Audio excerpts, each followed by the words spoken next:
ఇంకా గొప్ప స్వరూపం దక్షిణామూర్తి స్వరూపం. ఈ దక్షిణ దిక్కుకి చూసేటటువంటి మూర్తి దక్షిణామూర్తిగా మనని చూడమని చెప్తారు.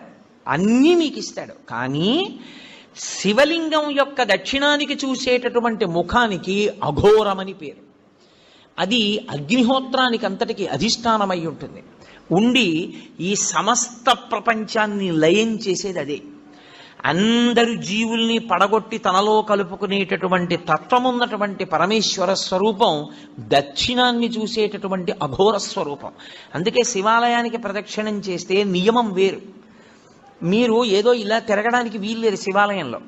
ఇప్పుడు మీరు ఇక్కడున్న శివాలయంలోకే వెళ్ళారనుకోండి, మీకు బాగా అర్థమయ్యేట్టు నేను చెప్పాలంటే, మీరు లోపలికి వెళ్ళి చూడగానే చేతులు జోడించి ఓం తత్పురుష ముఖాయ నమః అనాలి. ఒకవేళ భక్తులకి ముఖాలు తెలియవేమోనని బోర్డు పెడతారు అందుకే. లేకపోతే మీకు ముఖాల పేర్లు ఎలా